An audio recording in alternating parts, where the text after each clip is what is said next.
60세 이상이라면 아침에 몸을 일으킬 때 어떤 자세로 일어나시나요? 많은 분들이 이렇게 말합니다. 그냥 일어나죠. 누웠다가 일어나는 거 별거 있나요? 하지만 의학적으로 보면 그 별거 아닌 동작이 하루의 근육 건강을 무너뜨리는 첫 번째 원인입니다. 밤새 우리 몸은 회복 모드로 들어갑니다. 근육은 미세한 손상을 복구하고 뼈와 관절은 체중 부담에서 벗어나 휴식합니다. 그런데 아침에 갑자기 상체를 확 들어 올리거나 무릎을 꾹 짚고 몸을 세우면 어떻게 될까요? 그 순간 근육이 놀랍니다. 특히 허리와 엉덩이, 허벅지의 큰 근육들은 아직 깨어날 준비가 안 된 상태입니다. 미국 노년의학회 연구에 따르면 60세 이상 성인의 약 72%가 기상 직후 급격한 움직임 때문에 하루 평균 2,000개 이상의 근섬유가 미세 손상된다고 합니다. 겉으로는 느끼지 못하지만 매일 반복되면 서서히 근육이 약해지고 결국 다리에 힘이 빠지는 원인이 됩니다. 의사들은 이것을 조용한 근육 붕괴, Silent Muscle Collapse라고 부릅니다. 소리도 통증도 없이 근육이 무너지는 현상이지요. 특히 이 현상은 새벽에 일찍 일어나거나 아침에 바로 화장실로 가는 습관이 있는 분들에게서 자주 나타납니다. 이유는 간단합니다. 몸의 혈류가 아직 느리게 흐르고 있는데 상체를 갑자기 쓰면 혈압이 순간적으로 떨어지고 근육으로 가는 산소 공급이 잠시 끊깁니다. 결과적으로 근육세포는 산소 부족의 충격을 받게 됩니다. 이 상태가 반복되면 근육이 스스로 회복하기보다 방어적 긴장 상태를 유지하게 되어 탄력이 떨어지고 걷는 힘도 줄어듭니다. 많은 어르신들이 요즘 다리에 힘이 빠진다. 일어나면 허리가 뻐근하다고 말하는 이유가 여기에 있습니다. 하지만 반전은 있습니다. 이 모든 것은 자세 하나로 바꿀 수 있습니다. 단 30초의 준비만으로 근육을 지키고 하루의 피로를 절반으로 줄일 수 있습니다. 오늘 영상 끝까지 보시면 근육을 살리는 아침 루틴 3단계와 의사들이 경고하는 위험한 자세 3가지를 함께 알려드리겠습니다. 지금 시청자 여러분은 어느 도시에 계신가요? 서울인가요? 부산인가요? 혹은 제주인가요? 댓글로 남겨주세요. 여러분의 지역에 따라 아침의 습관도 조금씩 다를 수 있습니다. 지금부터 말씀드리는 내용을 놓치시면 10년 후 근육의 일사이 사라집니다. 하지만 끝까지 들으시면 오늘부터 근육을 다시 되살릴 수 있습니다. 작은 습관 하나가 인생의 균형을 바꿀 수 있습니다. 많은 분들이 이렇게 생각합니다. 잠잘 때는 아무 일도 안 일어나잖아요.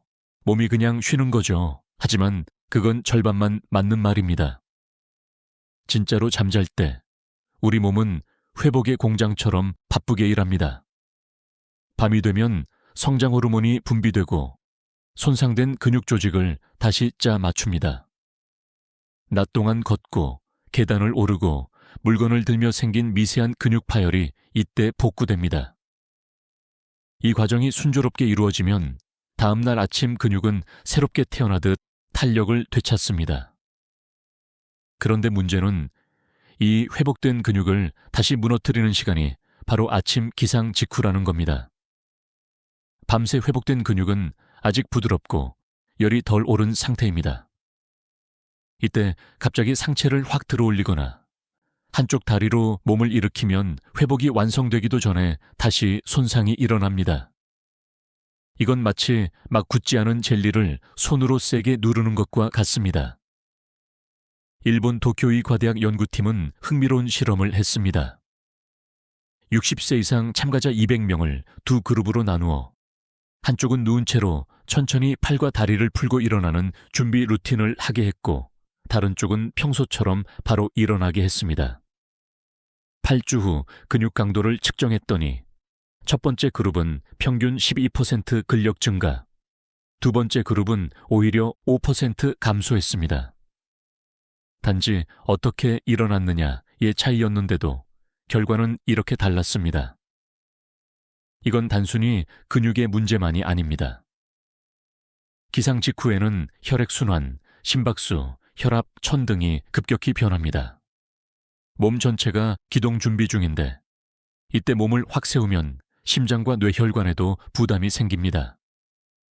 특히 기상 후 어지럼증이나 갑작스런 두통을 자주 느끼는 분이라면 이미 그 신호가 온 겁니다. 그럼 어떻게 해야 할까요? 아침에 눈을 떴다면 단 30초만 이렇게 해보세요. 먼저 눈을 뜨고 5초간 깊게 숨을 들이마십니다. 그 다음 손가락과 발가락을 천천히 움직여 보세요. 팔을 들어올려 하늘을 향해 쭉 뻗은 뒤 무릎을 세워 좌우로 천천히 흔듭니다. 이 간단한 준비 동작만으로도 근육의 산소 공급이 활발해지고 혈류가 안정됩니다. 이 짧은 루틴은 근육을 깨우는 신호입니다. 이렇게 몸을 깨워주면 근육은 놀라지 않습니다. 심장도 차분히 준비할 시간을 얻고 혈압이 안정적으로 오릅니다.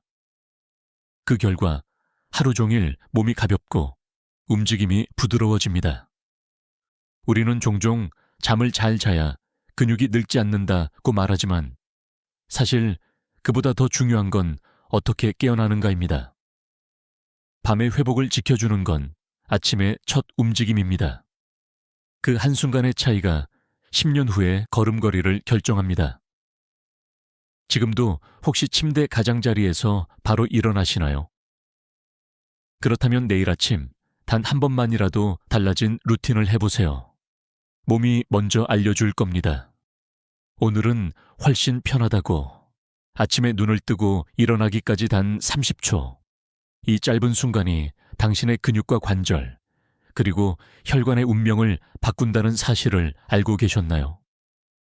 의학계에서는 이걸 기상 후 30초의 법칙이라고 부릅니다.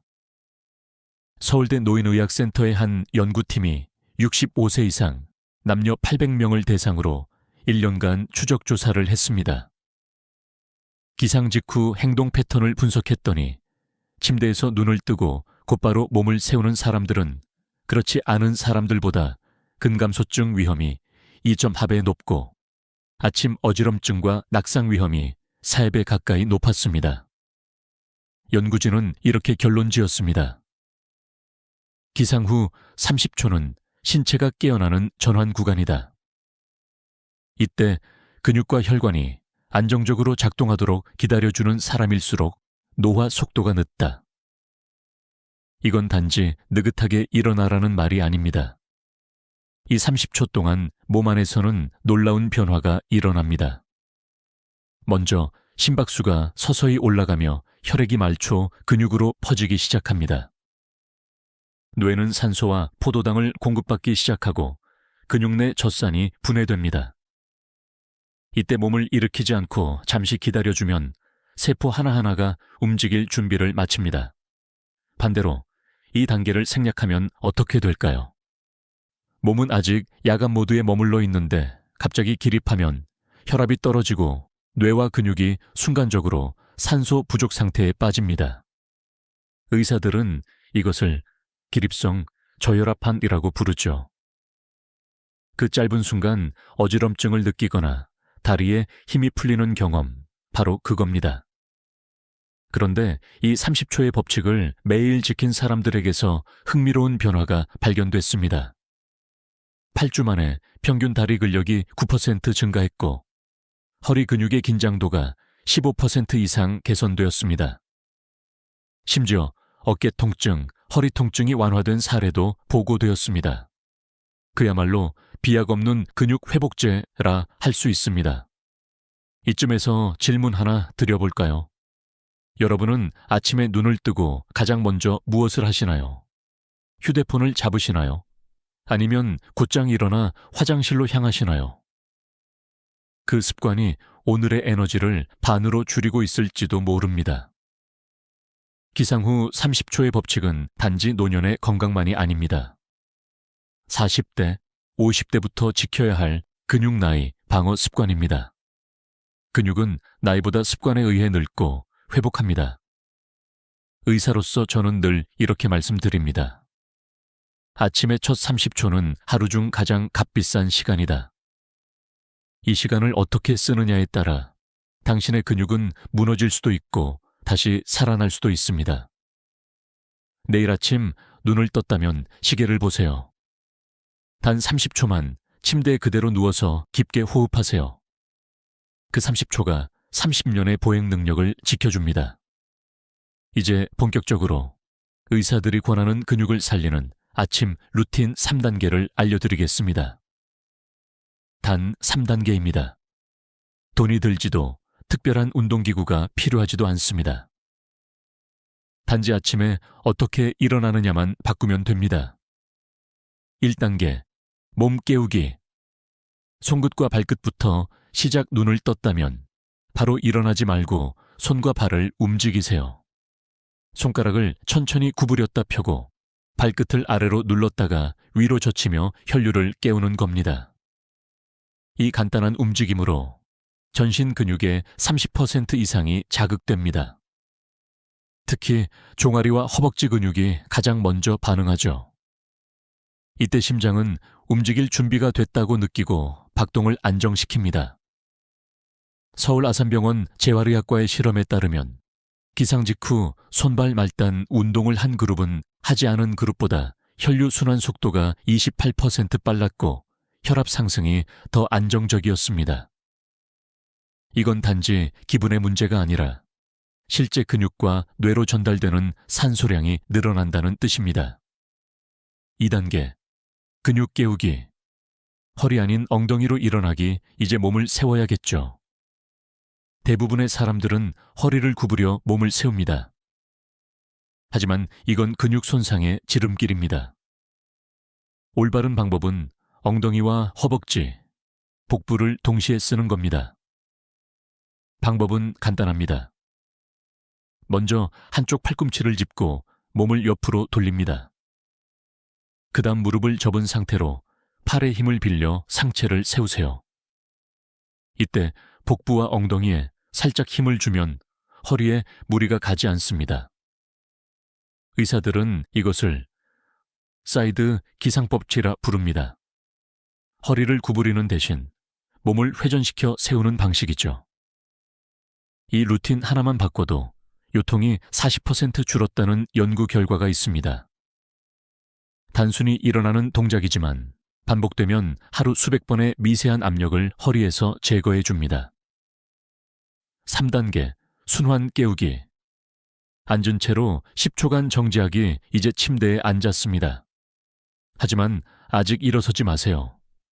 딱 10초만 등을 펴고 어깨를 뒤로 젖힌 채 깊게 호흡하세요. 그 10초 동안 몸 안에서는 혈류 재분배가 이루어집니다. 수면 중 아래로 몰려있던 혈액이 상체로 천천히 올라오면서 어지럼증과 근육 긴장을 예방해 줍니다. 하버드 의대 노화 연구소에서는 침대에서 바로 일어나는 대신 앉은 채로 10초 정지한 사람들은 3년 후 낙상률이 절반으로 줄었다는 보고서를 발표했습니다. 작은 습관이지만 그 효과는 수많은 운동보다 강력합니다. 이 세 단계를 합쳐도 1분이 차에 걸리지 않습니다. 하지만 이 1분이 1만 번의 근육 손상을 막습니다. 의사로서 저는 이것을 무통 아침 운동이라고 부릅니다. 혹시 지금 이 영상을 보며 따라하고 계신가요? 그렇다면 잘하셨습니다. 이 짧은 루틴이 여러분의 몸을 살리고 회복시키고 지켜줄 겁니다. 내일 아침 눈을 떴을 때 몸이 조금 더 가볍게 느껴진다면 그건 단순한 기분이 아닙니다. 당신의 근육이 고마워요 라고 말하고 있는 겁니다. 근육은 잠에서 깨어난 뒤 5분 안에 어떤 신호를 받느냐에 따라 하루의 대사를 결정합니다. 많은 분들이 아침에 입맛이 없어서 또는 시간이 없어서 물 한 잔만 마시거나 아무것도 먹지 않은 채 움직이기 시작합니다. 하지만 이때 근육은 에너지를 공급받지 못한 채 스스로를 분해하기 시작합니다. 즉 몸이 연료 부족 상태로 하루를 시작하는 셈입니다. 노인의학 연구에서는 이 시점을 단백질 흡수, 창 윈도우 오브 프로틴 압소프션이라 부릅니다. 기상 후 30분 이내에 단백질이 공급되면 근육의 합성 효율이 2배 가까이 높아진다는 결과가 있습니다. 이때 중요한 것은 양보다 형태입니다. 아침에 바로 소화되는 단백질, 즉 흡수 속도가 빠른 형태여야 합니다. 예를 들어 따뜻한 미숫가루, 삶은 달걀 반쪽, 두유, 또는 단백질이 풍부한 요거트 한 컵만으로도 충분합니다. 이 작은 한 끼가 근육을 깨우고 혈당의 급격한 변동을 막아줍니다. 반면 아무것도 먹지 않으면 근육은 당분을 얻기 위해 스스로의 조직을 분해하게 되고 그 결과로 피로감이 더 빨리 오며 오후에 무기력해지는 현상이 나타납니다. 의학적으로 아침 공복에 일어나는 근육 분해 현상을 근육대사 음성 상태라고 부릅니다. 이 상태가 반복되면 하루하루 근육량이 줄어드는 누적 손실이 발생합니다. 단백질이 부족한 상태로 하루를 시작하는 것은 이미 절반의 에너지를 잃은 상태로 하루를 여는 것과 같습니다. 반대로 아침 첫 5분에 단백질을 보충하면 근육 내 합성 효소가 활발히 작동하고 혈중 아미노산 농도가 일정하게 유지되어 근육세포의 손상을 막습니다. 특히 60세 이후에는 단백질 합성 능력이 절반 이하로 떨어지기 때문에 언제 먹느냐가 얼마나 먹느냐보다 훨씬 중요합니다. 하버드 영양의학센터의 보고에 따르면 기상 후 15분 내에 따뜻한 물과 단백질 음료를 섭취한 노인 그룹은 6개월 후 근육량이 평균 8% 증가했다고 합니다. 심지어 별도의 운동을 하지 않았는데도 말입니다. 여기서 주의할 점이 있습니다. 기상 후 바로 카페인을 섭취하는 습관은 근육에 좋지 않습니다. 커피 속 카페인이 근육 내 수분을 빼앗고 단백질 대사를 방해하기 때문입니다. 따라서 커피를 마시기 전에 반드시 단백질 또는 미온수 한 잔으로 몸을 준비시켜야 합니다. 당신이 내일 아침 선택할 수 있는 가장 좋은 습관은 눈 뜬 후 9분 안에 따뜻한 물과 단백질 한 모금. 이것 하나로 근육의 하루가 달라집니다. 몸이 굶주린 복구에서 활성 회복으로 전환되는 결정적인 순간이기 때문입니다. 이제 잠에서 깨어나는 자세와 함께 몸속 에너지를 다시 채워주는 첫 5분을 기억하세요.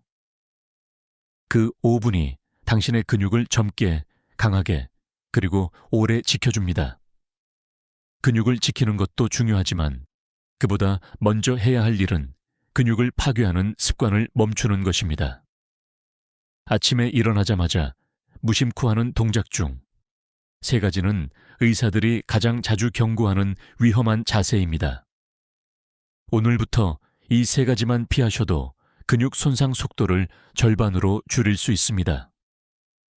첫 번째는 상체를 확 세우는 자세입니다.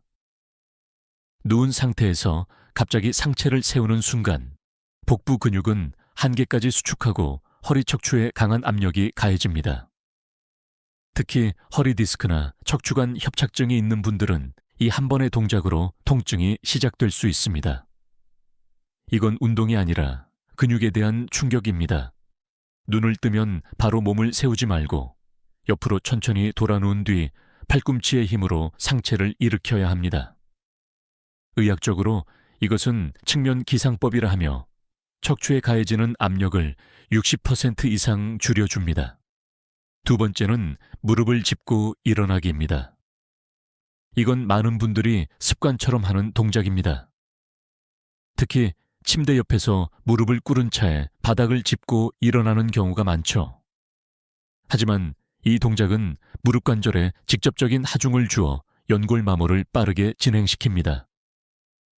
게다가 무릎을 짚는 동안 혈류가 일시적으로 차단되기 때문에 다리에 저림이나 저림이 발생합니다. 무릎 대신 발바닥 전체를 이용해 일어나고 중심은 복부와 허벅지에 두는 게 가장 안전합니다.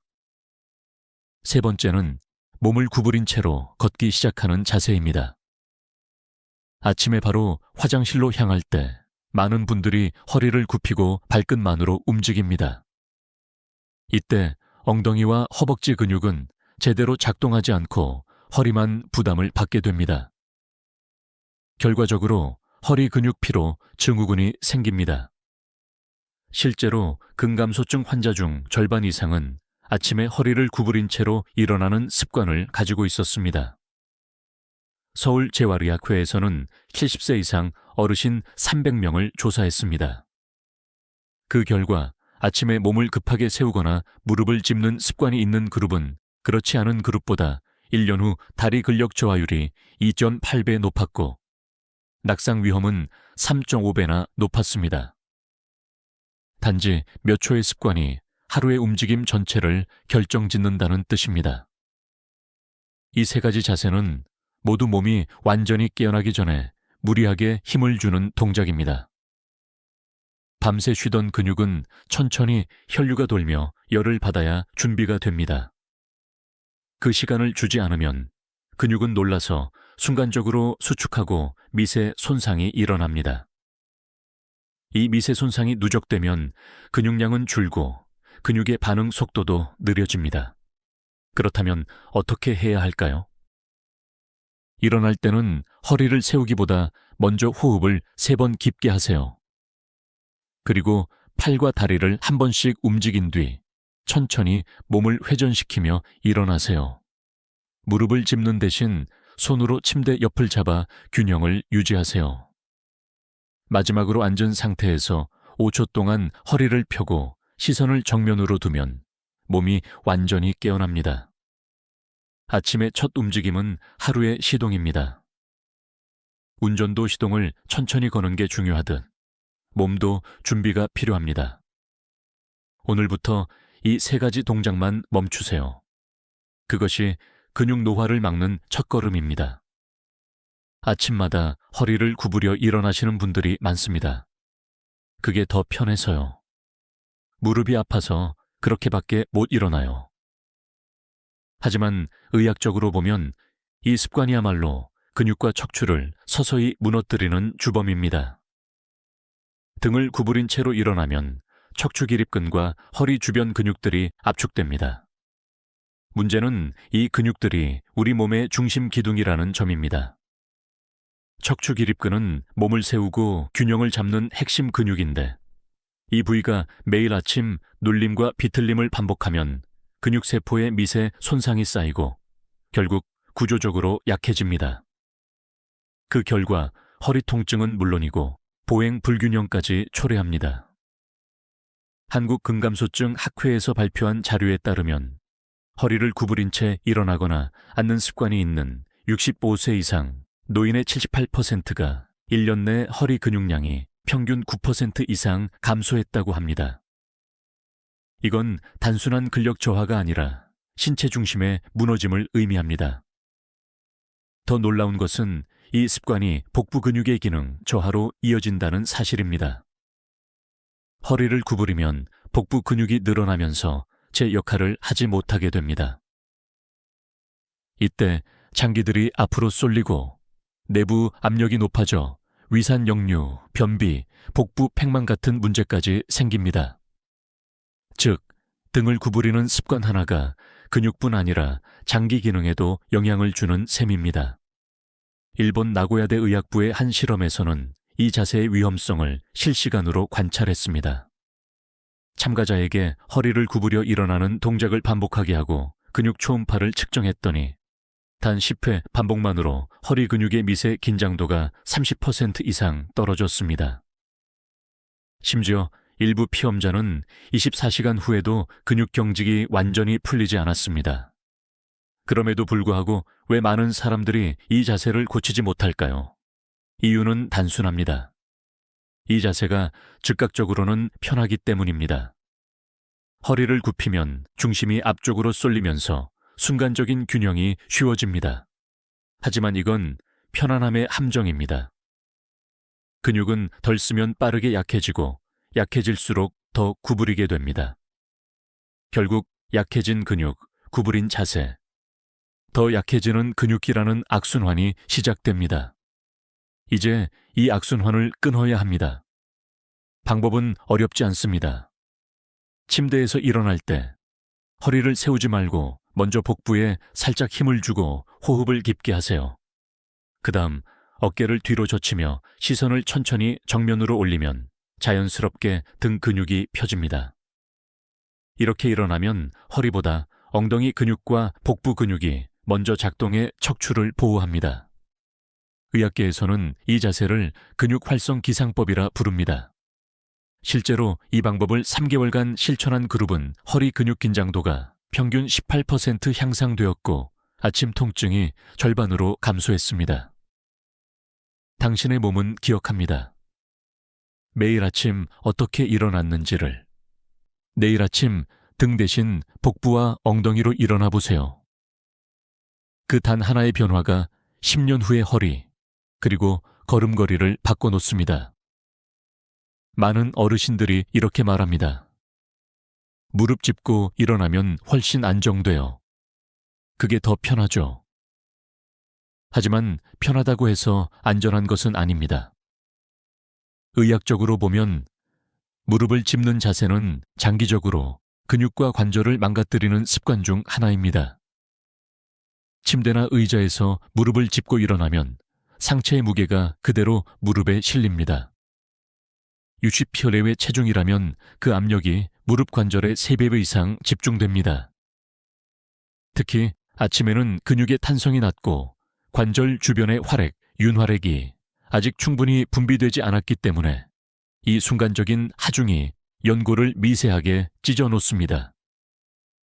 그때는 통증이 없더라도 그 손상이 누적되면 연골은 점점 얇아지고 결국 퇴행성 관절염으로 이어집니다. 서울 성모병원의 연구 결과에 따르면 아침에 무릎을 짚고 일어나는 습관이 있는 65세 이상 노인의 67%가 5년 내 무릎 연골 손상이나 퇴행성 증상을 경험했다고 합니다. 무릎은 한 번 손상되면 회복이 어렵기 때문에 이 작은 습관 하나가 평생의 불편함으로 이어질 수 있습니다. 또 하나의 문제는 무릎을 짚는 순간 혈류가 차단된다는 점입니다. 무릎을 굽히면 대퇴동맥이 압박되며 다리로 가는 혈액의 흐름이 순간적으로 줄어듭니다. 이때 근육은 산소 공급이 끊겨 허혈 상태가 되고 피로 물질이 축적됩니다. 그래서 무릎을 짚고 일어난 뒤 다리가 무겁거나 저림이 느껴지는 겁니다. 그렇다면 왜 사람들은 이 위험한 습관을 버리지 못할까요? 그 이유는 다리 근육의 약화 때문입니다. 허벅지와 엉덩이 근육이 약해지면 몸을 지탱할 힘이 없어 무릎을 짚게 되는 겁니다. 즉, 무릎을 짚는 습관은 결과이자 동시에 원인입니다. 근육이 약해서 그렇게 일어나고 그렇게 일어나기 때문에 더 약해지는 악순환이 생깁니다. 이 문제를 해결하기 위한 방법은 간단합니다.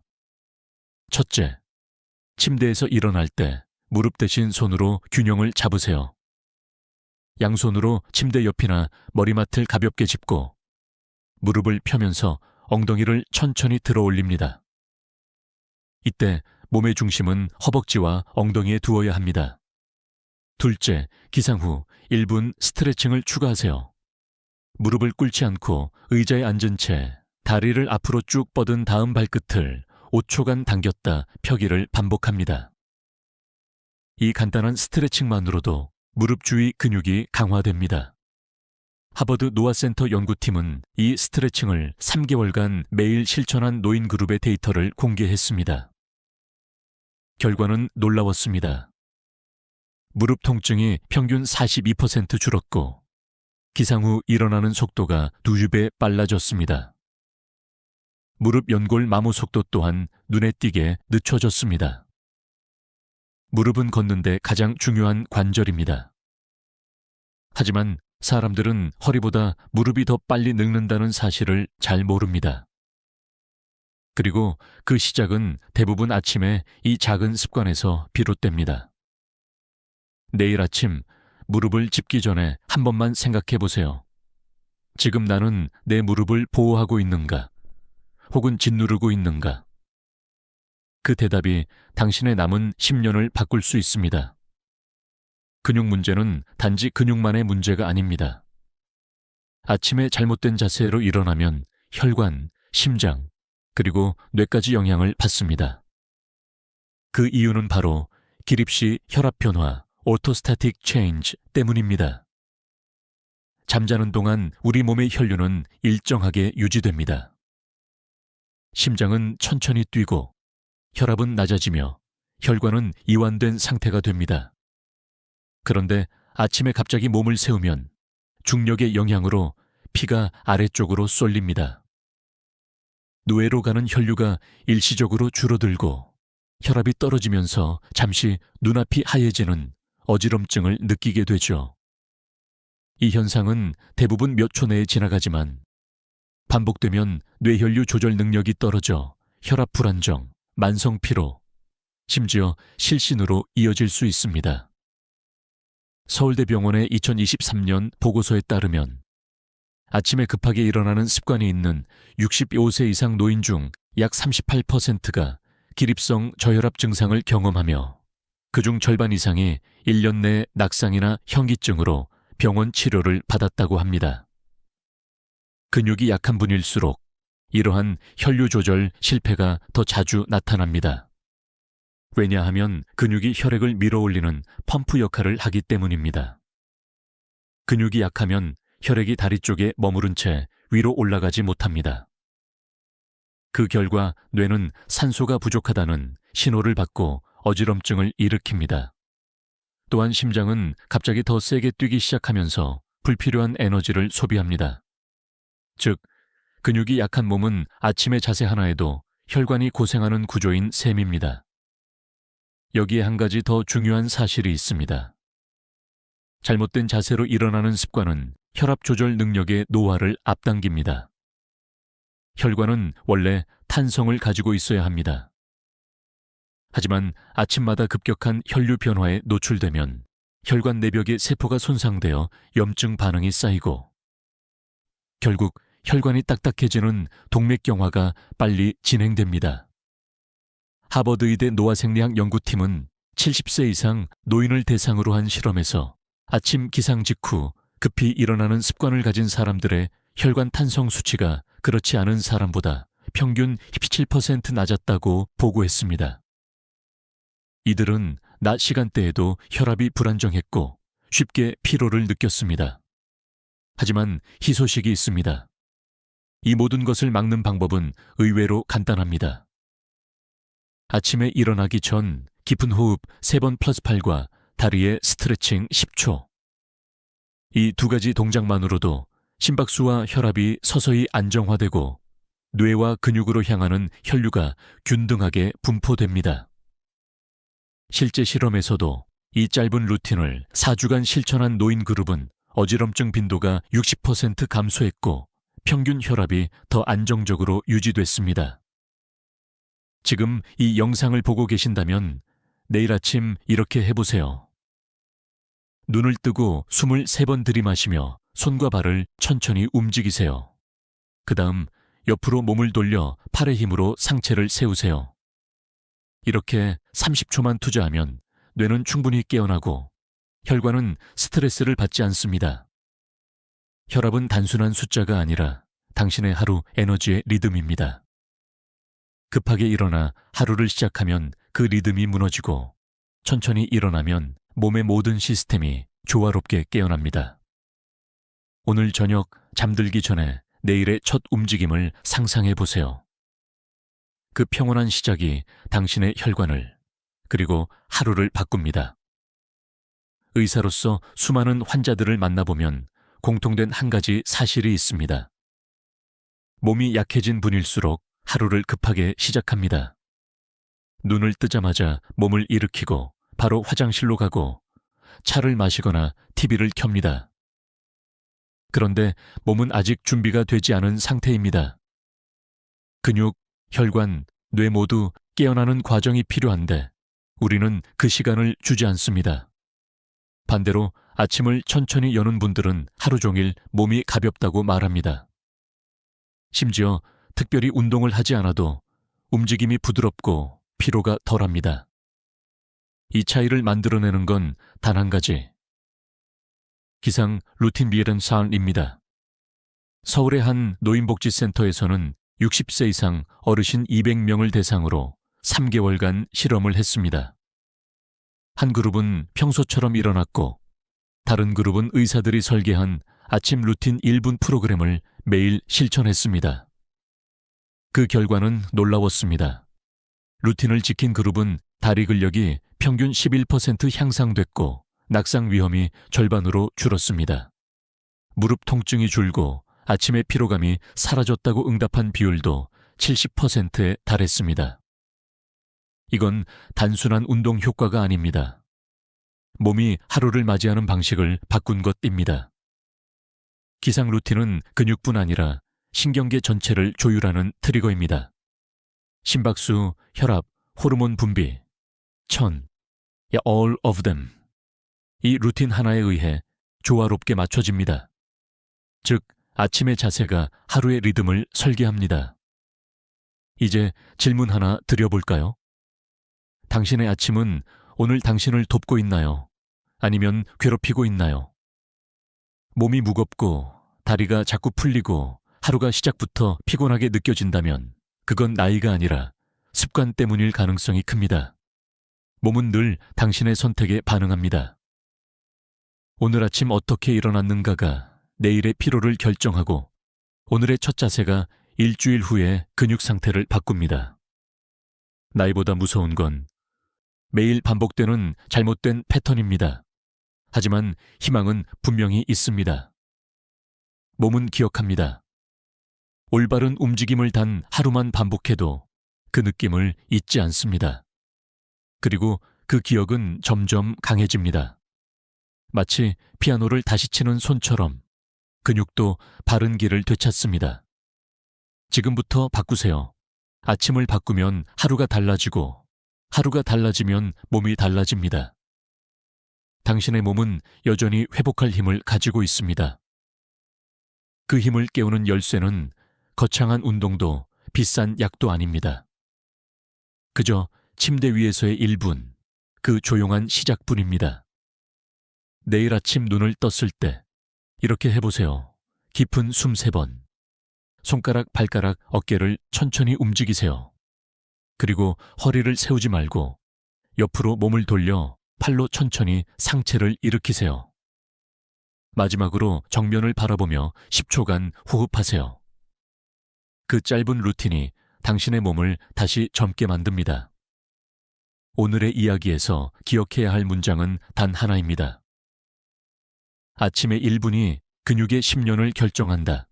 나이가 들면 누구나 근육이 약해진다고 생각합니다. 하지만 과학은 분명히 말합니다. 근육은 나이를 먹지 않는다. 움직이지 않을 뿐이다. 실제로 70세 이후에도 근육을 회복한 사례는 많습니다. 서울의 한 병원 재활센터에서는 75세 여성 환자가 근감소증으로 보행 보조기 없이는 걷기 어려웠습니다.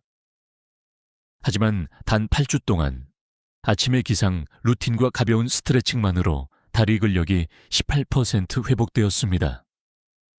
이 환자는 계단을 다시 오를 수 있게 됐다고 말했습니다. 이건 기적이 아니라 근육이 가진 본래의 회복력입니다. 근육은 단 한 번이라도 자극을 받으면 다시 성장합니다. 단백질을 공급받고 혈류가 순환하면 즉시 반응합니다. 이건 마치 겨울에 얼어있던 나무가 햇살을 받자 다시 새순을 트는 것과 같습니다. 그만큼 근육은 살아있는 조직이며 우리의 의지에 따라 언제든 되살아날 수 있습니다. 미국 보스턴 의대 노화연구팀은 80세 이상 노인 100명을 대상으로 12주간 근육 회복 프로그램을 실시했습니다. 하루 5분의 가벼운 루틴과 단백질 섭취 조절만으로 참가자들의 평균 근육량은 9%, 보행 속도는 20% 향상됐습니다. 이 연구의 결론은 명확했습니다. 근육의 나이는 실제 나이가 아니라 움직임의 빈도로 결정된다. 이 말은 희망의 메시지입니다. 지금 몸이 약하다고 해서 늦은 게 아닙니다. 오늘이라도 몸을 깨우면 근육은 즉시 반응합니다. 몸은 당신의 나이를 모릅니다. 그저 신호를 기다리고 있을 뿐입니다. 많은 어르신들이 이렇게 말씀하십니다. 이제 와서 운동이 무슨 소용이겠어요. 하지만 의사로서 저는 늘 이렇게 대답합니다. 지금 시작하면 1년 후 당신은 지금의 몸을 부러워할 겁니다. 근육을 잃는다는 건 단지 힘이 약해진다는 뜻이 아닙니다. 균형 감각이 떨어지고 혈류가 둔해지고 뇌로 가는 산소가 줄어든다는 뜻입니다. 그래서 근육은 생명 유지의 핵심입니다. 근육이 살아있으면 심장도 강해지고 면역력도 높아집니다. 70세, 80세, 심지어 90세라도 회복은 가능합니다. 근육은 늘 준비되어 있습니다. 다만 당신의 명령을 기다릴 뿐입니다.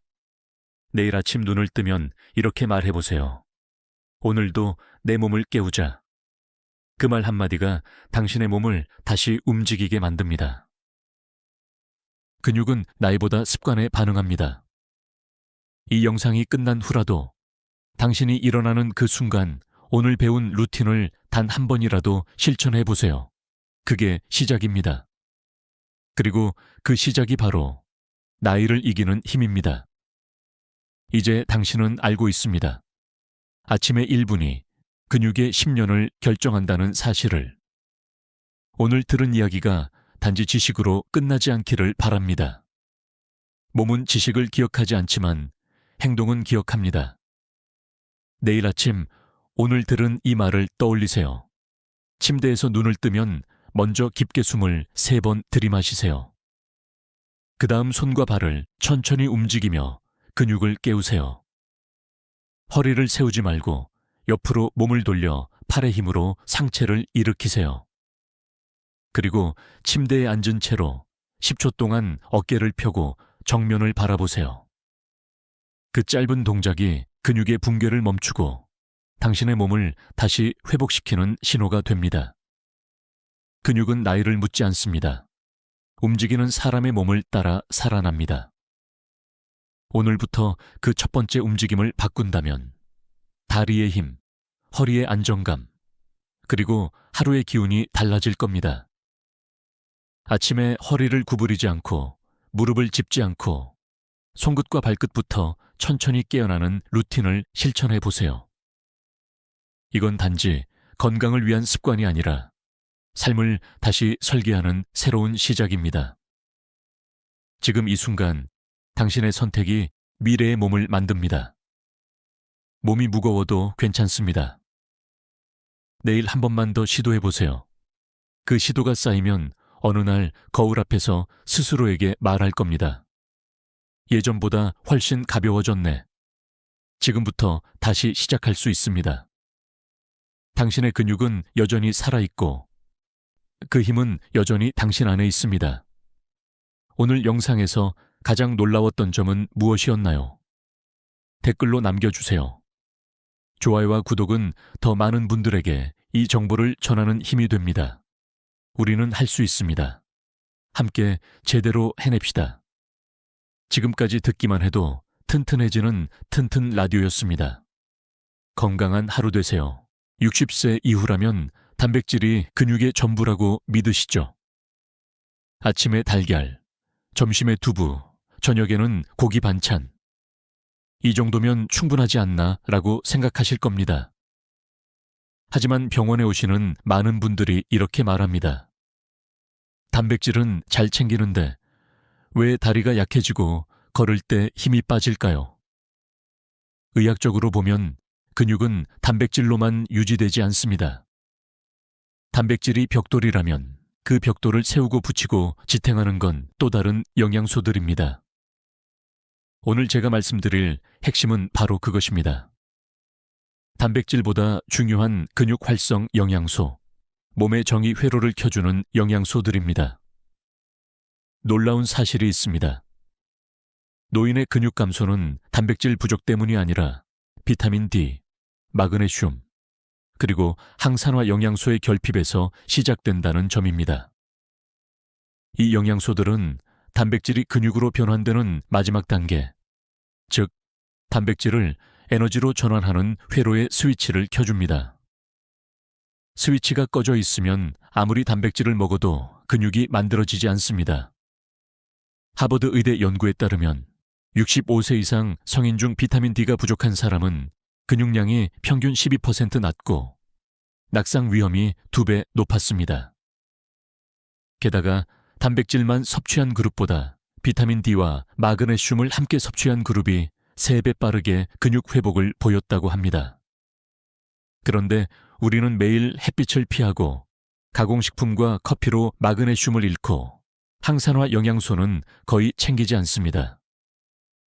이 3가지의 부재가 바로 단백질의 한계를 만든 것입니다. 오늘 영상 끝까지 보시면 단백질보다 더 중요한 영양소 3가지, 그 영양소가 부족할 때 생기는 3가지 위험, 그리고 실제로 근육이 되살아난 사례를 알려드리겠습니다. 지금 시청자 여러분은 어느 도시에 계신가요? 댓글로 남겨주세요. 여러분의 지역 날씨가 오늘 이야기의 시작이 될 수 있습니다. 왜냐하면 햇빛, 즉 비타민 D가 그 첫 번째 열쇠이기 때문입니다. 지금부터 말씀드리는 내용을 놓치시면 10년 후 근육의 일사이 사라질 수 있습니다. 하지만 끝까지 들으시면 오늘부터 근육을 살릴 수 있습니다. 오늘 주제의 핵심입니다. 단백질보다 더 중요하다고 제가 말씀드린 그 이 영양소. 도대체 무엇일까요? 그 답은 바로 비타민 D입니다. 비타민 D는 단순히 뼈를 튼튼하게 하는 영양소로 알려져 있지만 실제로는 근육세포의 수축과 회복을 조절하는 지휘자 역할을 합니다. 우리 몸의 근육은 단백질로 만들어지지만 그 단백질을 움직이고 명령하는 건 바로 이 비타민 D입니다. 쉽게 말해볼까요? 단백질이 벽돌이라면 비타민 D는 그 벽돌을 세우는 건축 감독입니다. 감독이 없으면 벽돌은 쌓이지 않고 흩어집니다. 이것이 바로 단백질만 먹고 근육이 늘지 않는 이유입니다. 최근 의학 논문에서는 이런 흥미로운 사실이 밝혀졌습니다. 비타민 D 수치가 낮은 노인의 경우 같은 양의 단백질을 섭취해도 근육 단백질 합성률이 절반 수준에 불과합니다. 이 현상은 단백질 저항성, 프로테인 레시스텐스이라고 부릅니다. 즉, 단백질이 들어가도 몸이 그걸 제대로 쓰지 못한다는 뜻이죠. 그럼 왜 이런 일이 생길까요? 나이가 들면 피부의 합성 효율이 떨어져서 같은 햇빛을 받아도 비타민 D가 절반 이하로 줄어듭니다. 게다가 실내 생활, 자외선 차단제, 긴 옷차림까지 더해지면 결국 하루 필요한 양의 10분의 1도 만들지 못하게 됩니다. 그렇다면 음식으로 보충할 수 있을까요? 물론입니다. 연어, 고등어, 달걀 노른자, 버섯, 강화 우유 등이 좋은 공급원입니다. 하지만 음식만으로는 충분하지 않습니다. 특히 70세 이후에는 흡수율이 낮아지기 때문에 햇빛 노출 플러스 음식 플러스 보충제의 3단계 전략이 필요합니다. 여기서 흥미로운 사실 하나를 더 알려드리겠습니다. 노르웨이에서 실시된 연구에 따르면 겨울철에도 매일 15분씩 얼굴과 팔에 햇빛을 쬐는 사람들은 전혀 쬐지 않은 사람들보다 근력 유지율이 무려 40% 높았습니다. 햇빛은 단순한 빛이 아니라 우리 몸의 근육 엔진을 켜는 스위치였던 겁니다. 그럼 햇빛만 쬐면 충분한가요? 그렇게 묻는 분들이 많습니다. 안타깝게도 그렇지 않습니다. 햇빛만으로는 부족한 마그네슘이 있어야 비타민 D가 체내에서 활성형으로 변합니다. 즉, 비타민 D와 마그네슘은 항상 세트로 움직입니다. 이제 여러분은 아셔야 합니다. 단백질이 근육을 만들고 비타민 D가 그 근육을 움직이고 마그네슘이 그 둘을 연결해 에너지를 완성합니다. 이 3가지의 균형이 깨지면 근육은 약해지고 쉽게 피로해집니다. 다음 섹션에서는 바로 그 마그네슘이 어떻게 근육의 엔진을 회복시키는지를 이야기해 드리겠습니다. 단백질보다 더 중요한 두 번째 비밀의 열쇠입니다. 비타민 D는 단순히 햇빛 비타민으로만 알려져 있습니다. 하지만 의학적으로는 훨씬 더 복잡하고 중요한 역할을 합니다.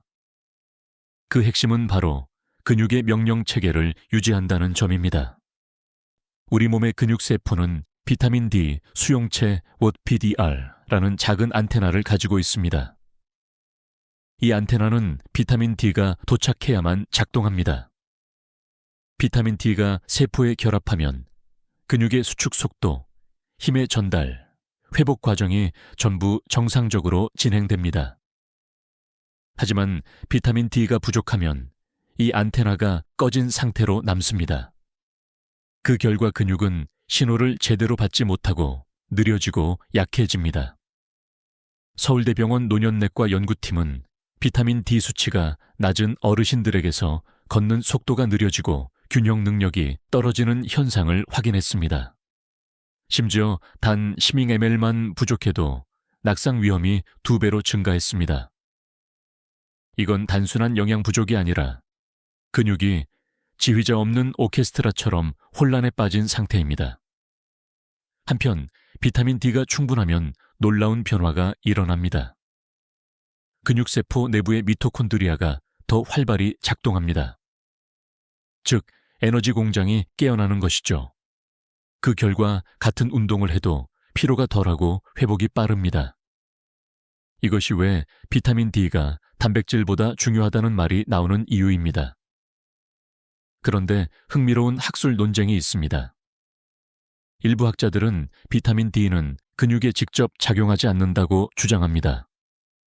그들의 근거는 실험실에서 근육세포만 분리했을 때 비타민 D의 효과가 즉각적으로 나타나지 않았기 때문입니다. 그러나 최신 연구들은 이렇게 반박합니다. 비타민 D의 진짜 힘은 근육세포 자체가 아니라 그 세포를 둘러싼 신경전달 회로를 안정시키는 데 있다는 것입니다. 즉, 비타민 D는 근육뿐 아니라 신경과의 연결을 지켜주는 브리지 역할을 한다는 겁니다. 그렇다면 우리가 실생활에서 어떻게 적용할 수 있을까요? 첫째, 매일 오전 10시에서 11시 사이에 15분만 햇빛을 쬐십시오. 팔, 얼굴, 손 등만으로도 충분합니다. 둘째, 음식으로는 연어, 청어, 달걀 노른자, 버섯을 챙기세요. 셋째, 65세 이상이라면 비타민 D3 보충제를 하루 800, 1000IU 정도 복용하는 것이 좋습니다. 단, 의사와 상의 후에 조절하십시오. 이 세 단계를 꾸준히 실천한 환자들의 공통점은 분명합니다. 예전보다 몸이 가볍고 계단을 올라가도 덜 힘들어요. 그 말은 근육이 단순히 강해진 게 아니라 깨어났다는 뜻입니다. 한 가지 기억하세요. 단백질은 재료지만 비타민 D는 지휘자입니다. 지휘자가 없으면 아무리 좋은 재료도 소용이 없습니다. 그러니 오늘부터 햇빛과 함께 근육의 지휘자를 깨워주십시오. 다음은 이 비타민 D의 명령을 실제로 실행하는 현장 관리자, 바로 마그네슘의 이야기입니다. 비타민 D가 신호를 보내면 마그네슘이 그 명령을 현실로 바꿉니다.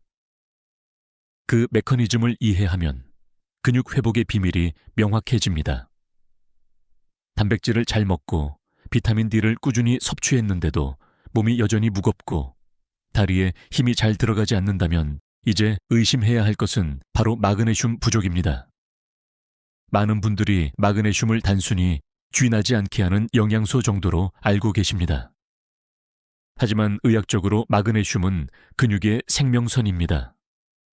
그 이유는 간단합니다. 우리 몸의 모든 수축과 이완 과정에 마그네슘이 들어가기 때문입니다. 즉, 근육이 움직이려면 마그네슘이 반드시 필요합니다. 마그네슘은 근육세포의 전기 스위치를 조절합니다. 칼슘이 근육을 수축시킨다면 마그네슘은 이완시키는 역할을 합니다. 둘의 균형이 깨지면 근육은 딱딱하게 굳고 경련이 쉽게 생깁니다. 이것이 밤에 다리에 쥐가 나는 이유 중 하나이기도 합니다. 또한 마그네슘은 비타민 D의 활성화를 돕습니다. 아무리 비타민 D를 많이 먹어도 마그네슘이 부족하면 그 비타민 D는 몸속에서 비활성형으로 남습니다. 쉽게 말해 마그네슘은 비타민 D의 시동 스위치입니다. 그래서 비타민 D가 지휘자라면 마그네슘은 엔진 시동 장치입니다. 한 가지 흥미로운 사실이 있습니다. 미국 예일대 연구에 따르면 60세 이상 성인 중 절반 이상이 혈중 마그네슘 수치가 정상 하한선 이하였습니다. 특히 커피, 인스턴트 음식, 알코올 섭취가 많은 분일수록 마그네슘이 빠르게 고갈되는 것으로 나타났습니다. 이런 분들은 단백질을 먹어도 근육이 늘지 않고 항상 몸이 기운이 없는 느낌을 호소합니다. 그런데 놀라운 반전도 있습니다. 단 4주간 마그네슘 섭취를 하루 200mg만 늘려도 근육 강도와 지구력이 평균 10분의 15% 향상되었다는 연구가 있습니다. 즉, 약이 아니라 결핍을 채웠을 뿐인데도 몸이 달라진 것입니다. 여기서 학계의 논쟁이 하나 있습니다. 마그네슘 보충제가 실제로 근육량을 늘리는가? 이에 대해 일부 연구자들은 직접적인 증거는 부족하다고 주장합니다. 그러나 최근 임상에서는 분명한 경향이 나타났습니다. 비타민 D 보충과 함께 마그네슘을 병행한 그룹에서만 근육량과 회복 속도가 동시에 향상되었습니다. 결국 결론은 하나입니다. 혼자서는 효과가 없지만 함께일 때 시너지가 생긴다. 그럼 현실적으로 어떻게 보충할까요? 첫째, 음식으로는 견과류, 특히 아몬드, 호두, 콩류, 통곡물, 시금치, 바나나가 좋습니다. 둘째, 70세 이상이거나 식사량이 적은 분은 하루 200mg 정도의 보충제를 고려해 볼 수 있습니다. 셋째, 커피를 마신다면 마그네슘 손실을 막기 위해 식후 견과류 한 줌을 함께 드세요. 이 정도만 해도 효과가 있을까요? 물론입니다. 하루 3끼 중 한 끼만 바꿔도 차이를 느낍니다. 왜냐하면 마그네슘은 단 한 끼 만에 근육세포 속에서 움직이기 시작하기 때문입니다.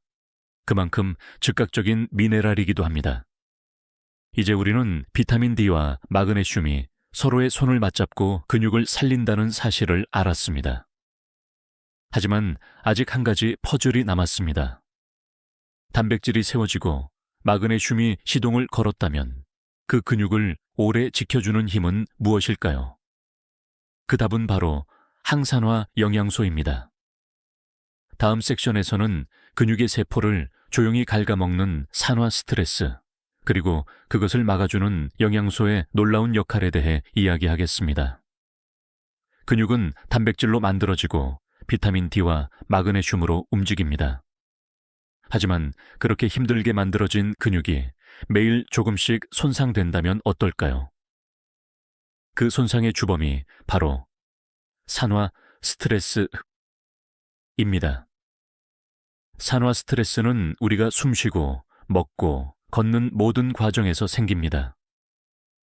특히 나이가 들수록 세포의 복구 능력이 떨어지기 때문에 이 산화 스트레스가 근육 세포 안에 쌓입니다. 결과는 명확합니다. 근육은 점점 단단함을 잃고 수축력이 떨어지고 쉽게 피로해집니다. 이 과정을 막아주는 영웅이 바로 항산화 영양소입니다. 항산화 영양소는 근육 속의 미세한 염증을 줄이고 손상된 세포를 다시 회복시켜 줍니다. 그 대표적인 세 가지가 비타민 E, 셀레늄, 그리고 코엔자임 QN입니다. 먼저 비타민 E부터 살펴볼까요? 비타민 E는 근육세포의 벽을 지켜주는 보호막입니다. 우리 몸의 근육세포는 지방층으로 둘러싸여 있는데 비타민 E가 이 지방층을 산화로부터 보호합니다. 즉, 근육세포의 문을 지키는 경비원과 같습니다. 비타민 E가 부족하면 세포벽이 약해지고 그 틈으로 염증이 들어와 근육이 손상됩니다. 다음은 셀레늄입니다.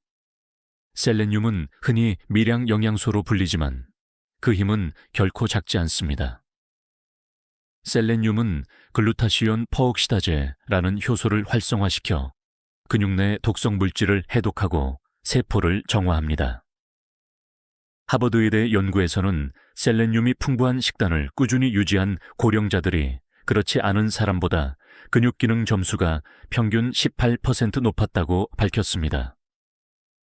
그리고 마지막으로 코엔자임 Q10. 이 영양소는 근육 세포의 발정이, 즉 미토콘드리아 속에서 작동합니다. 쉽게 말하면 근육이 힘을 낼 수 있게 전기를 공급하는 배터리입니다. 하지만 나이가 들면 이 배터리의 양이 급격히 줄어듭니다. 그래서 많은 분들이 운동을 해도 힘이 안 붙어요 라고 느끼는 것이죠. 코엔자임 Q10을 보충하면 근육세포의 에너지 생산이 회복되어 피로가 줄고 회복이 빨라집니다. 흥미로운 사실 하나를 말씀드리겠습니다.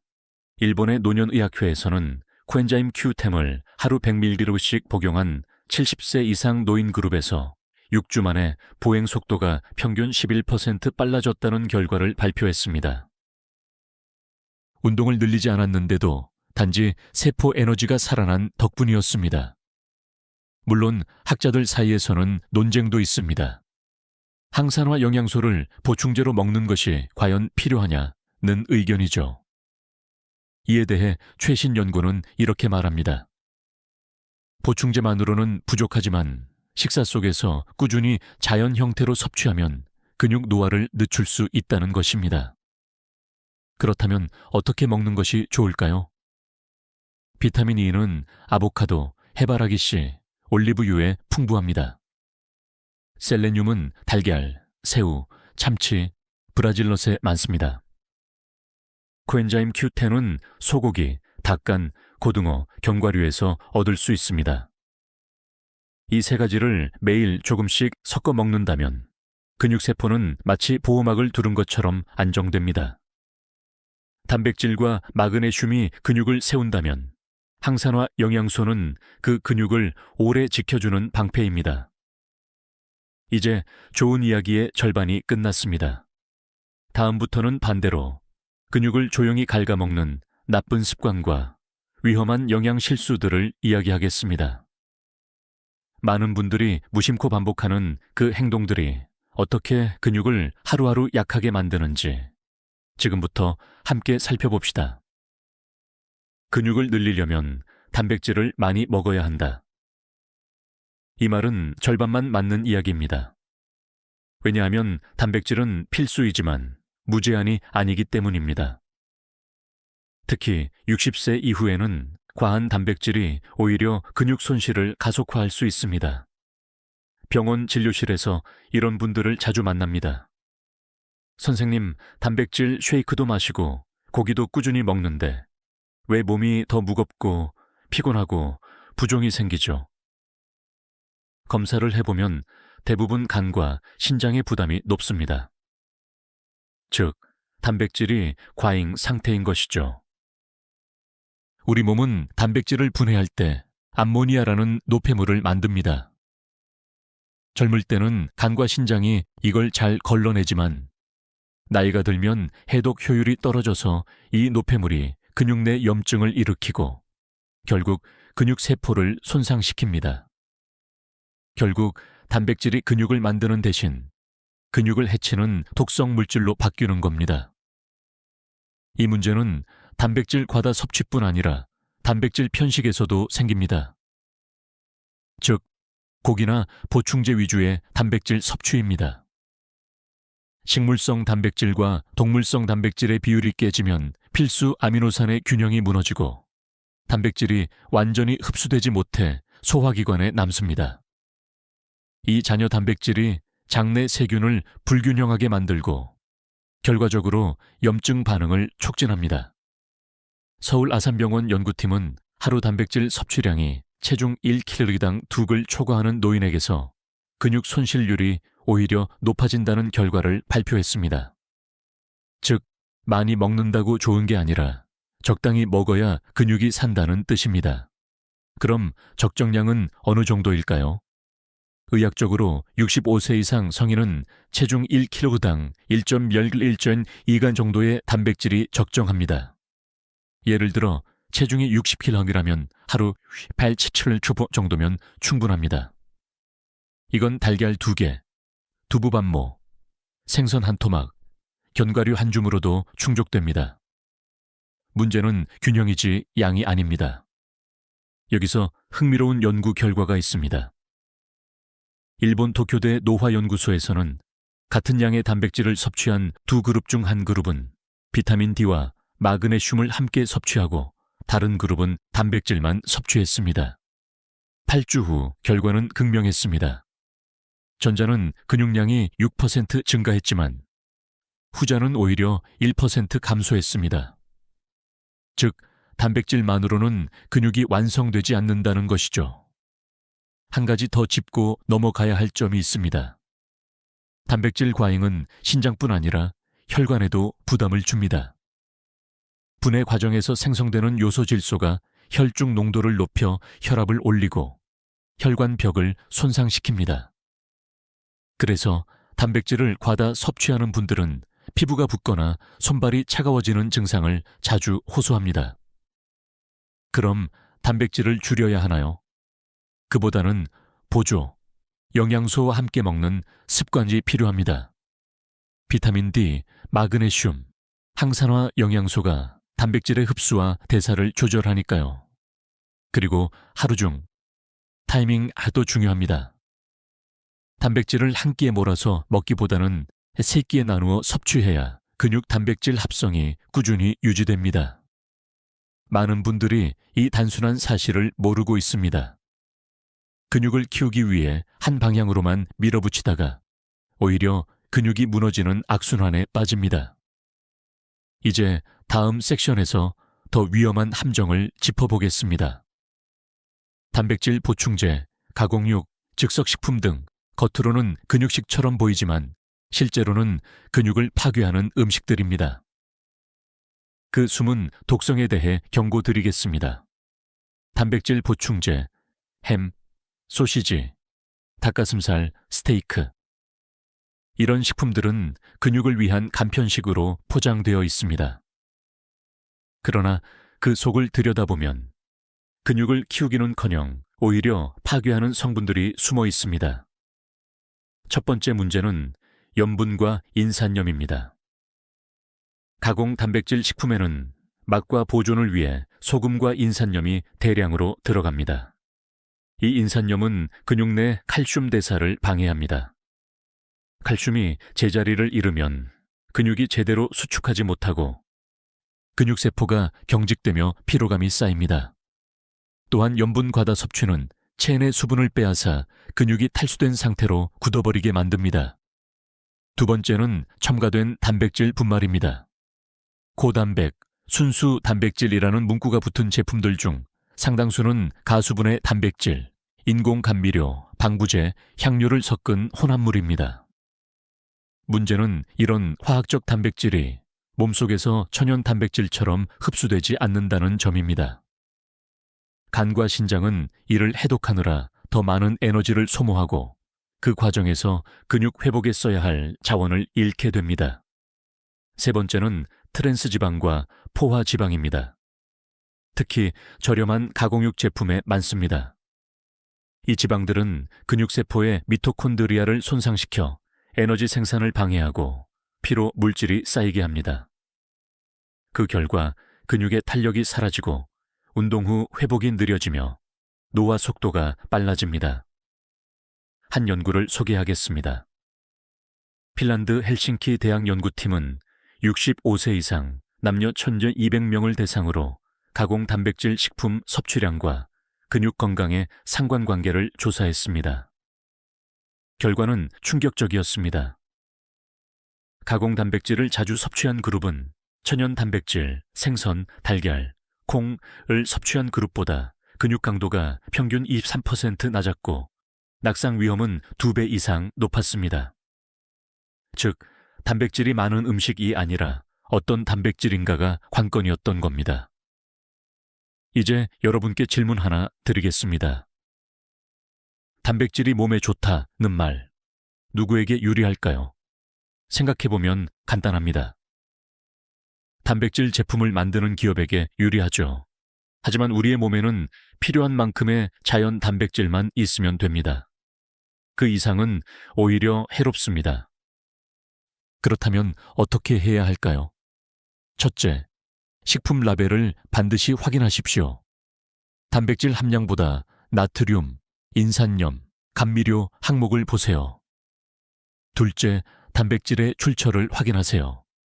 콩, 두부, 생선, 달걀 같은 자연식품을 우선으로 하고 가공 단백질은 예외적인 보충용으로만 사용해야 합니다. 셋째, 섭취 후 몸의 변화를 살피십시오. 피부가 붓거나 손발이 차다면 과도한 염분과 인산염의 신호일 수 있습니다.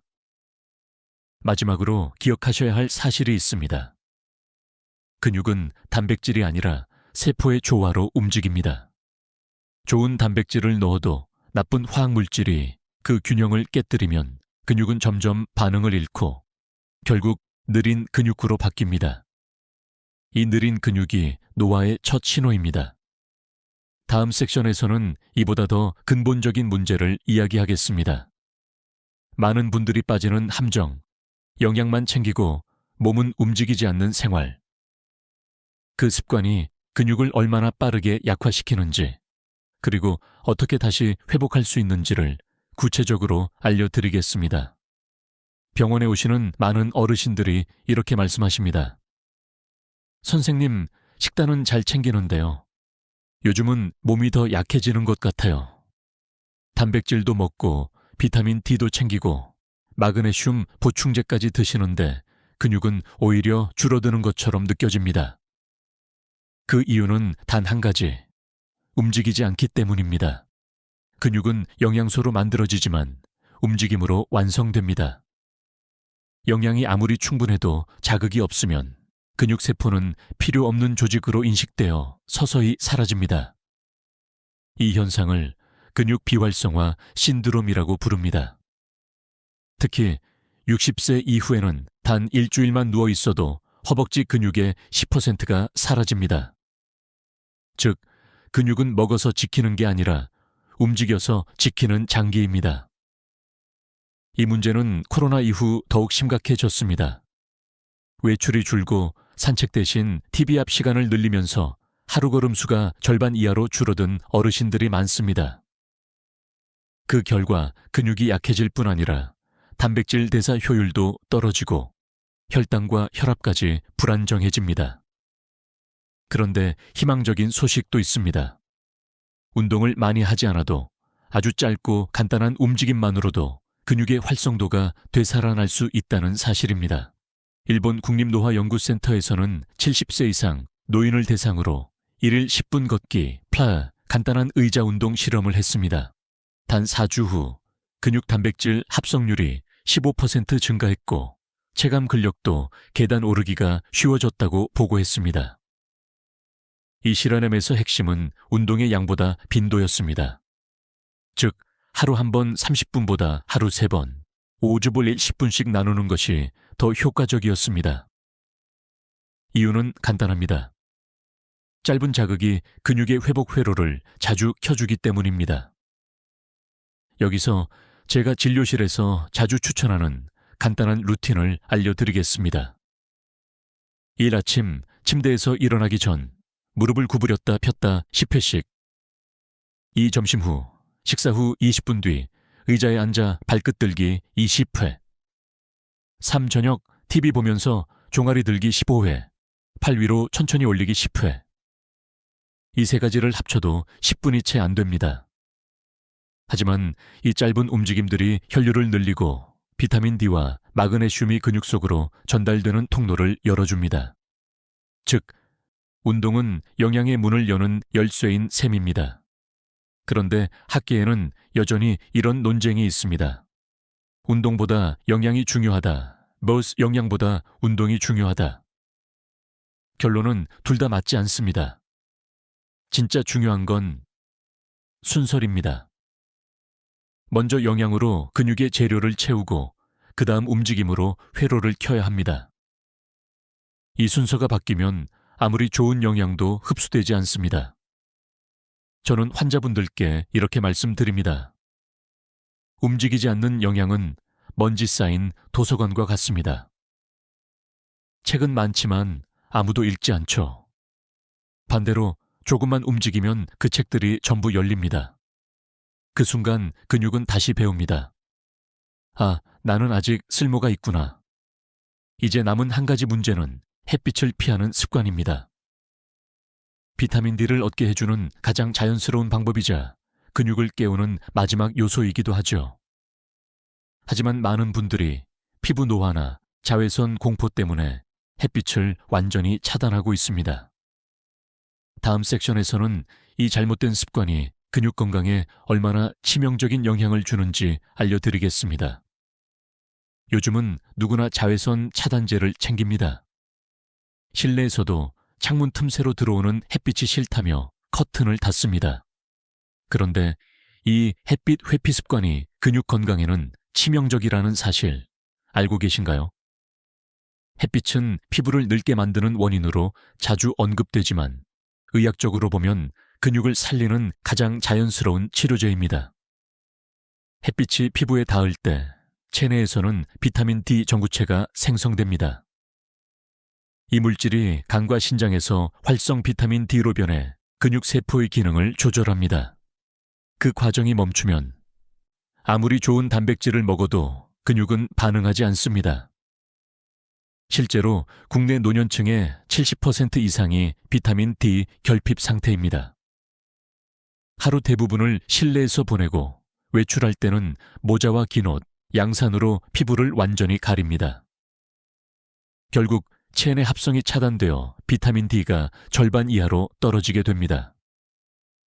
이것은 단순한 수치의 문제가 아닙니다. 근육의 전원 스위치가 꺼지는 것과 같습니다. 이 현상은 단 한 달 만에도 나타납니다. 한국노인의학회가 발표한 연구에 따르면 햇빛 노출이 거의 없는 요양시설 거주 노인의 경우 한 달 후 근육 강도가 평균 17% 감소했습니다.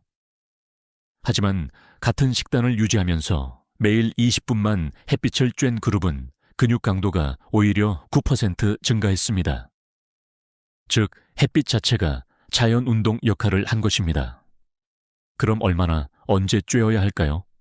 하루 12시 20분이면 충분합니다. 시간대는 오전 10시에서 오후 2시 사이가 좋습니다. 팔, 얼굴, 손등 정도만 노출해도 충분히 비타민 D를 생성할 수 있습니다.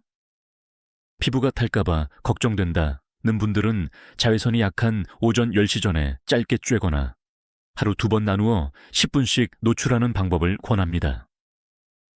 그렇다면 햇빛 대신 비타민 D 보충제를 먹으면 되지 않나? 이 질문도 자주 받습니다. 물론 도움이 됩니다. 하지만 인체는 햇빛으로 만든 비타민 D를 훨씬 효율적으로 사용합니다.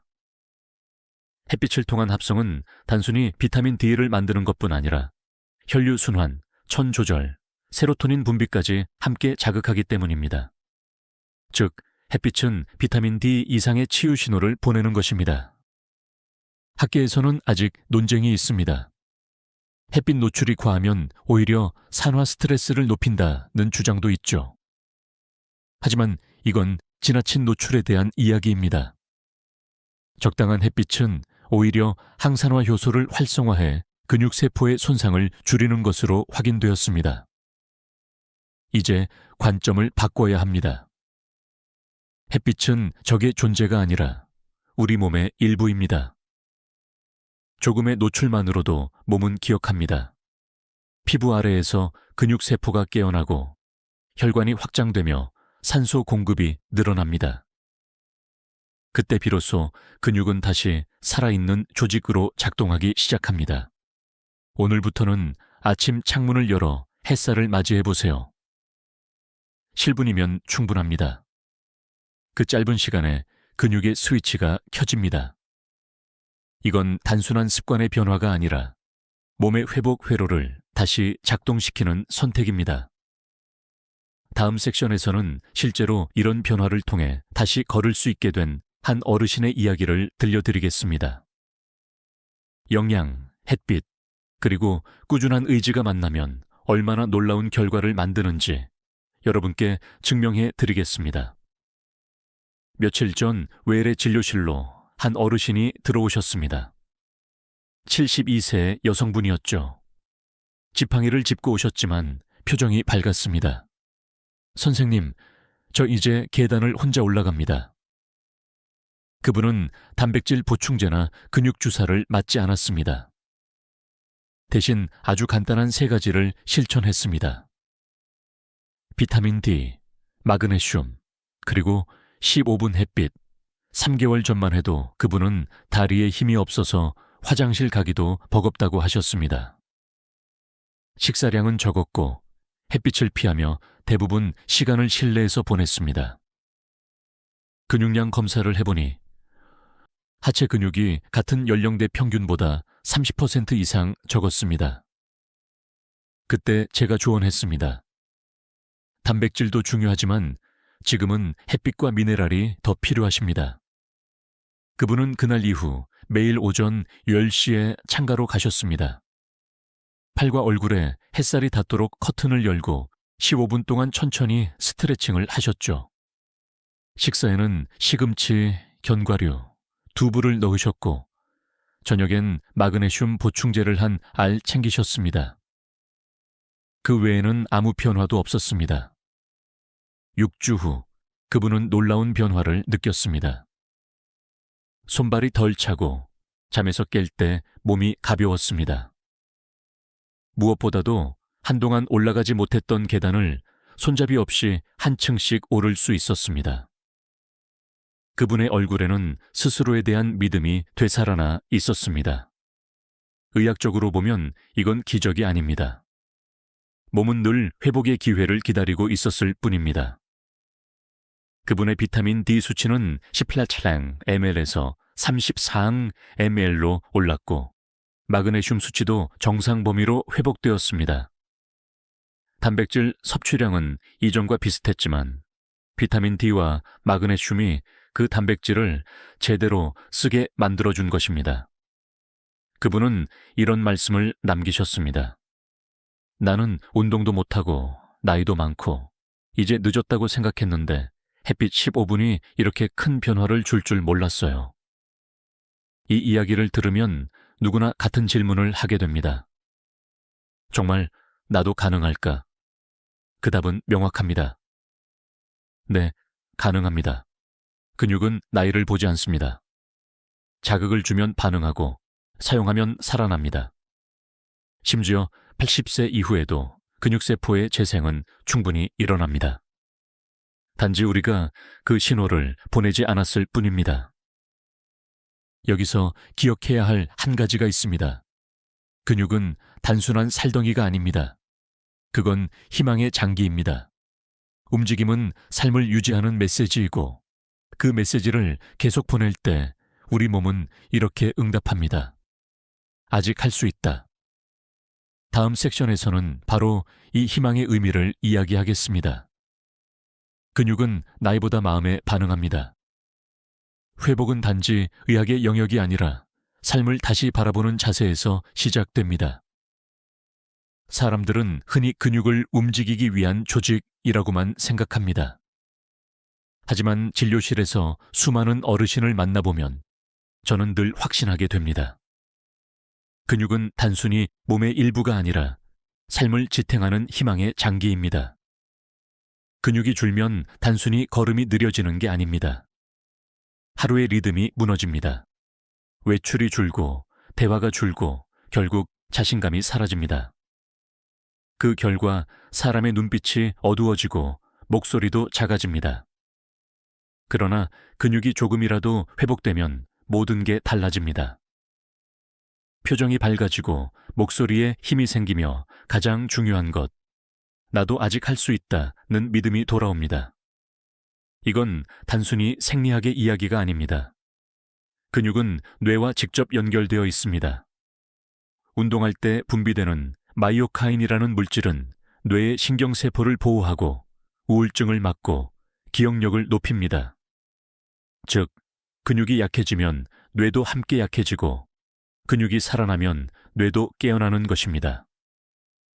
하버드대의 최근 논문에 따르면 하루 15분의 가벼운 근육 운동만으로도 치매 발병 위험이 40% 이상 낮아졌습니다. 근육이 뇌의 약을 대신한 셈이죠.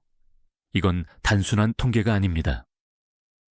실제로 제가 진료하는 환자 중에서도 꾸준히 걷기 운동을 한 분들은 기억력 저하가 늦게 옵니다. 몸이 움직이면 마음이 살아납니다. 그렇다면 왜 근육을 희망의 장기라고 부를까요? 그 이유는 근육은 나이를 기억하지 않기 때문입니다. 근육은 언제든 다시 반응할 준비가 되어 있습니다. 70세든 80세든 신호를 보내면 다시 자랍니다. 그 신호는 비타민 D, 마그네슘, 단백질, 그리고 작은 움직임입니다.